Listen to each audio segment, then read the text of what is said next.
why I'm easy. I'm easy like Sunday morning.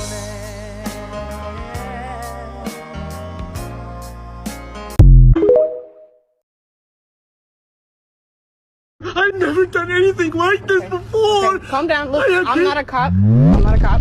That's not fair. That is not fair! That is not fair!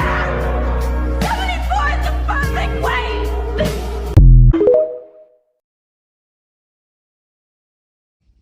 I really don't feel okay. I just want to sit in my car and cry. So mentally and physically hard and exhausting. It's okay. I'll make it through the day. Okay, I'm just gonna get one, all right? It's just one, all right? How bad could one be? It's not that expensive. It's not, well, I mean, I have to get it a friend, right? I mean, who's he gonna talk to? He's gonna get bored. And you know, what if they get sick of each other? You know, they need a third guy. And honestly, I have 3. I might as well get the whole set, you know? I mean, like, why not? I mean, just complete it. I mean, and you know, they released a few more. You might as well. And you know, honestly, it's money's not a problem for me. I can afford it. I mean, and it's not an addiction. It's a hobby. What is wrong with you? What? You don't feel well? You literally were just up and doing stuff. You look fine to me. Ew, what are you doing on the floor? It is so gross down there. You literally just want attention. Huh? Oh, let me guess. Yeah, you can't come. Yeah. No, I've just heard it before. I'm just kind of getting really sick of it. It's becoming a pattern. Oh my God, you are the most selfish person I've ever met in my life. Have you ever thought that it might be your allergies? Maybe you could like be allergic to your cat or your dog or something. You know, this really great vegan diet, and it helped my friend, and she literally isn't ill anymore.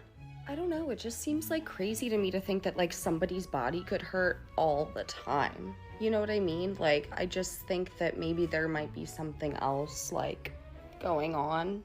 Have you tried yoga? No, my mom has a really, really great psychiatrist that I think I might be able to get you in with. Let me call her. Oh no, it's just Kimmy. She just passed out again. Fine, right? Okay. All right, well, like, when are you gonna be ready?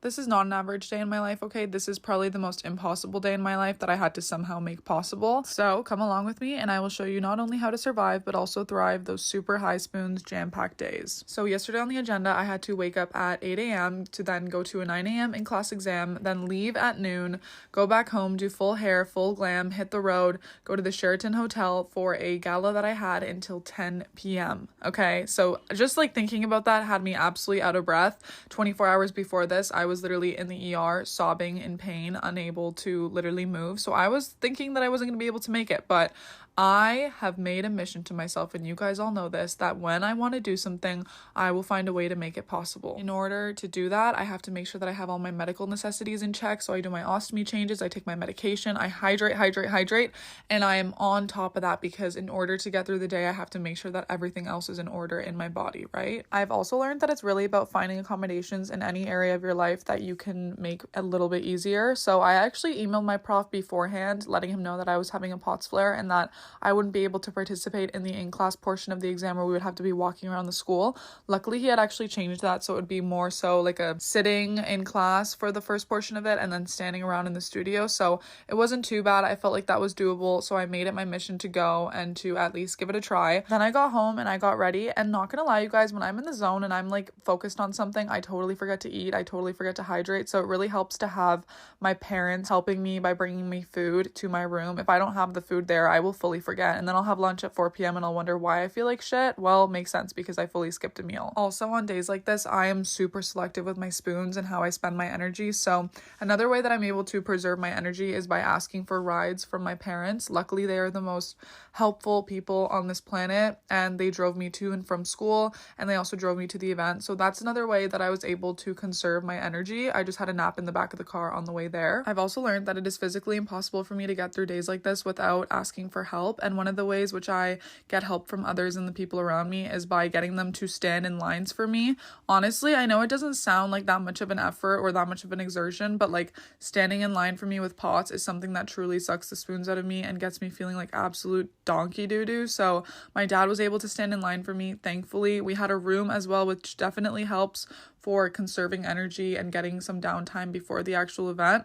Unfortunately, I didn't have any time for that. So this day was very back to back. I had to get to the hotel, do some touch-ups, get ready immediately. Like, I did not have a second to just sit down and do nothing, but that's okay because we powered through. I was ready to go. I had a great attitude and I just was like, mindset 100, like we are getting through this night and we are getting through it standing, vertical, and successfully. I've also mentioned the importance of having a +1 or a buddy with you at events like these. I feel like it's so easy for us to just push it past the limit and to mask our symptoms, but having somebody there that understands your day-to-day and what your symptoms look like on the regular definitely helps to just have somebody looking out for you and to have that person that's advocating for you. My boyfriend, for example, was making sure that I had places to sit, that I had water. I never had to ask him, and even when I wasn't asking for it, he was making sure that I had that. So he definitely kept me in check, and had he not, I would have definitely been feeling a lot worse today. Truthfully, I used to be kind of embarrassed to ask for help or for water or for a place to sit. I just didn't want to be a bother. I didn't want to inconvenience anybody, but a friend once told me, Paula, would you rather be embarrassed because you asked for the thing that you needed or because you fainted in front of everybody? And that kind of shifted my perspective entirely. Now I do everything possible to not faint or to not feel bad, and I take every single precaution necessary because truly it is never a bother to ask for help, and people are more than happy to help. And honestly, why not use the accessibility accommodations if they're there? Nobody's gonna judge you for it. If you're having fun, you're having a good time, that's all that matters. Also, not to mention, but I do get really bad anxiety before events like this just because of all the what ifs. What if I faint? What if I don't feel well? What if I can't get through the event? And the night before, I was literally crying to my mom, like telling her I don't feel like it's gonna be possible. But this is just your reminder that everything is possible as long as you have a plan in place, as long as you ask for help. You can do absolutely anything that your heart desires.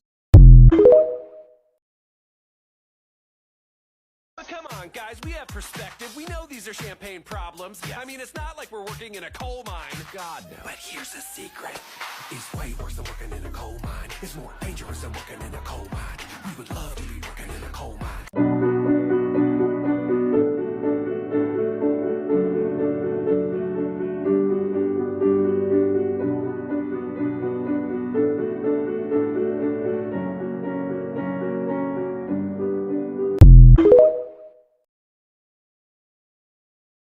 I feel like chronically ill people should be excused from getting normal people sick because, like, I already feel like shit every day. I have enough. Like, I'm good.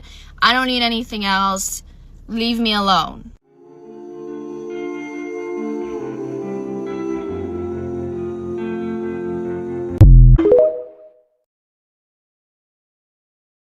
Oh yeah, I'm fine. Wow, I feel amazing. I'm gonna do so many things. Ooh, I'm just gonna lay down for 5 minutes.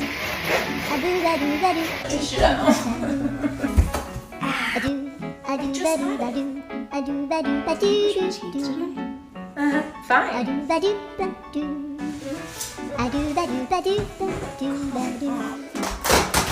It goes with a muggish line. Muggish mind. Bye. Sluggish mind. I don't remember that. Oh my god, I slept for 72 hours. Literally just had it. Damn, I'm so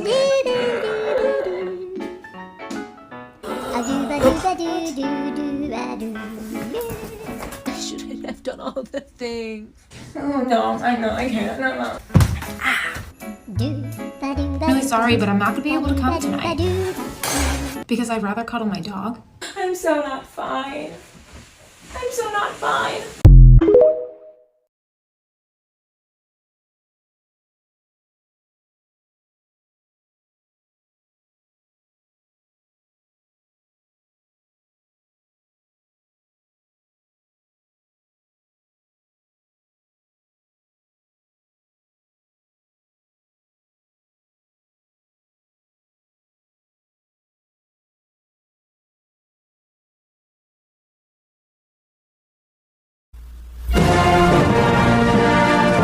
Get up, cocksuckers. It's all over. Listen, we had a rough couple of months.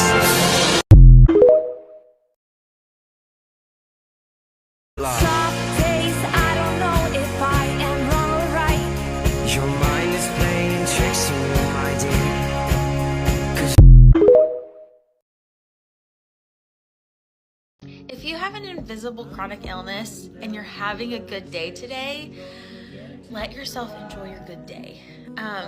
And don't gaslight yourself into thinking you don't have a chronic illness, that you know that you do. Today is an example of a day. I'm having a great day. I feel really good. My pain is at a very tolerable level. And I will gaslight myself into thinking, you've been making up your chronic sickness for 5 years. And then whenever I'm having a really bad flare day, I will be so sad not letting myself recognize that I have like a very real sickness struggle. And then it's like my hard days hit harder than they should. And it's just a really toxic cycle. And I'm just sitting here, I need to give myself grace and like validate that I do have something I struggle with. And I just feel like someone needs to hear that. That's why I'm easy. I'm easy like Sunday morning. Excuse me, I'm not sure who you are, but you cannot do your drugs here in front of everybody. Oh no, this is just my insulin. I need it to live. I don't care what kind of drug it is. You can't do it here.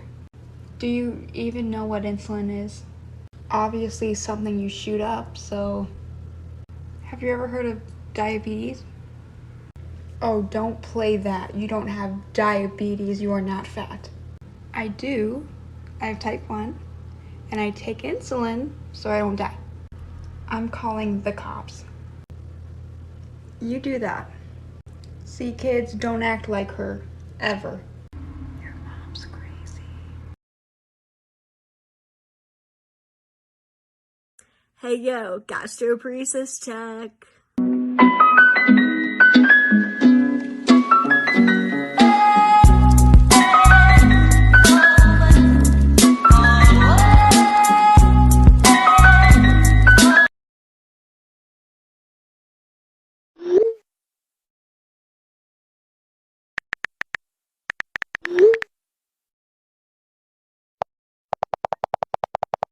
If this is your vibe, I want to be friends.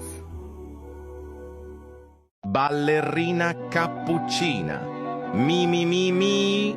È la moglie di Cappuccino Assassino e ama la musica la sua passione. You have so much to do and I have nothing ahead of me. 5 years ago, my life was turned completely upside down. I was a student in British high school around age 14, so I was pretty young, and I quite quickly became severely debilitated. I became physically disabled and I became a wheelchair user. One of the first things people are confused about when I tell them that I became disabled is that I wasn't born with all of my conditions. In late 2019, I developed a condition called FND. This stands for Functional Neurological Disorder, and it's a neurological condition, meaning it's caused by the brain, and it basically causes disrupted signals from the brain to the body, meaning that they can't communicate, and this can cause so many different neurological issues. One of the main problems it causes for me is non-epileptic seizures. This means that I have seizures, however mine are caused by FND. They're caused by the signals misfiring and not connecting to the body, rather than epilepsy, which can be damage to the brain. FND is often described as a software issue rather than a hardware issue. It's the way the signals are sent and how it connects to all your nerves in your body, and in that way it's kind of similar to my other condition, Tourette syndrome. It took me nearly 2 years to get a diagnosis for my FND. I got diagnosed in late 2021 and I had one of my first seizures in 2019. And that is how long it can take for something like this to be recognised and actually diagnosed. And for all that time, I didn't have support, I didn't know what was going on, I didn't know if my seizures were dangerous, we had no idea what to do. My care did get delayed a lot by COVID. That basically meant the NHS was not functioning as it should. But even without COVID in the mix, FND patients are so often undermined, they're not listened to, especially